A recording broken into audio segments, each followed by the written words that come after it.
Bonjour tout le monde, j'espère que vous allez bien. Dans cette vidéo, je vais parler des examens, des diplômes de langue française que vous devez passer pour différents papiers en France. Je vais essayer de parler doucement et le plus clairement possible pour que tout le monde comprenne cette vidéo. Depuis quelques années, depuis 2020, il faut passer un examen de niveau A2 pour la carte de résident, ça veut dire pour avoir la carte de 10 ans en France, et il faut passer un examen, un diplôme de niveau B1 pour la nationalité française. Avant, c'était pas comme ça, c'est nouveau. C'est une nouvelle loi qui a changé et donc maintenant il faut le A2 pour la carte de résident et le B1 pour la nationalité. Attention, j'ai bien dit, c'est un examen ou un diplôme.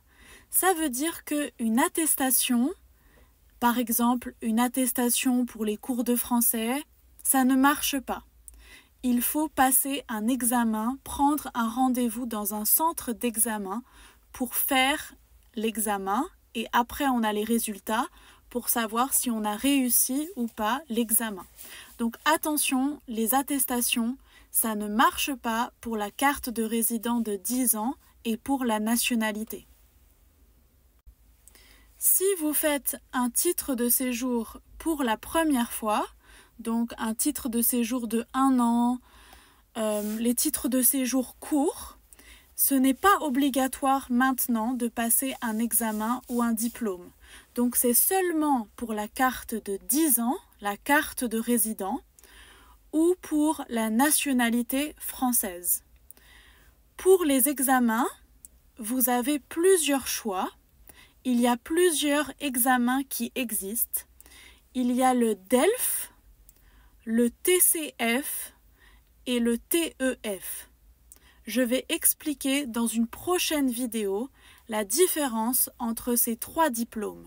Mais en tout cas, les 3 diplômes marchent pour la carte de résident de 10 ans et pour la nationalité. C'est juste le niveau demandé qui va changer. Je répète, c'est le niveau A2 qui est demandé pour la carte de résident de 10 ans et c'est le niveau B1 qui est demandé pour la nationalité.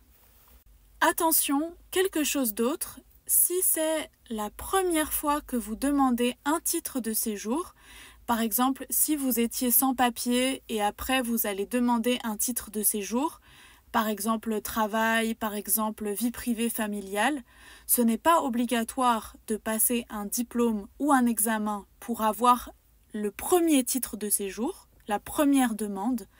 Mais les attestations, dans ce cas, ça peut être positif pour votre dossier, comme une preuve d'intégration. Donc une attestation pour dire que vous faites des cours de français dans une association ou vous pratiquez le français dans une association. Ça, c'est positif pour votre dossier. Par contre, les attestations comme ça ne marche pas pour demander la carte de résident de 10 ans ou pour demander la nationalité. Dans les 2 cas, il faut vraiment passer un diplôme spécial, un examen dans un centre d'examen. Il y a certains cas où vous n'êtes pas obligé de passer les examens A2 et B1. Par exemple, si vous avez un autre diplôme français, d'éducation française, par exemple le brevet. Par exemple, si vous êtes arrivé en France à l'âge de 12 ans, 13 ans et vous avez passé le brevet, vous avez réussi, vous n'avez pas besoin de passer un autre diplôme en langue française. La même chose si vous avez un diplôme de CAP, si vous avez le baccalauréat, vous n'avez pas besoin de passer le diplôme A2 ou B1, c'est bon, vous pouvez utiliser l'autre diplôme de l'école. Il y a aussi le cas si vous avez une maladie très grave ou si vous avez un handicap qui est reconnu. Avec votre médecin, vous pouvez faire un document de dispense médicale qui prouvent que vous ne pouvez pas passer l'examen parce que votre état de santé ne vous permet pas de passer l'examen. Ça veut dire que soit votre handicap, soit votre santé, vous n'arrivez pas, vous ne pouvez pas faire l'examen. C'est spécial, mais ça existe. Vous pouvez remplir ce document avec le docteur. Moi, personnellement, je ne suis pas d'accord avec cette loi parce que je trouve qu'il y a beaucoup de personnes qui vivent en France depuis longtemps, qui travaillent en France, qui ont leur famille en France, et je pense que ce n'est pas normal de leur demander un examen en langue française, surtout à l'écrit, parce que les examens, il faut être préparé, c'est des exercices spéciaux. Quand on n'a pas l'habitude de faire des examens, c'est très dur. Même des personnes qui parlent très bien français, elles peuvent ne pas réussir l'examen juste parce qu'elles n'ont pas l'habitude, elles n'ont pas compris qu'est-ce qu'on leur demandait de faire, mais elles ont très bien compris l'enregistrement, elles ont très bien réussi à lire, mais juste elles n'ont pas compris comment ça marche les questions et les réponses. C'est ça le plus difficile dans l'examen, c'est comprendre qu'est-ce qu'ils attendent, comment il faut répondre aux questions, comment on doit faire les réponses.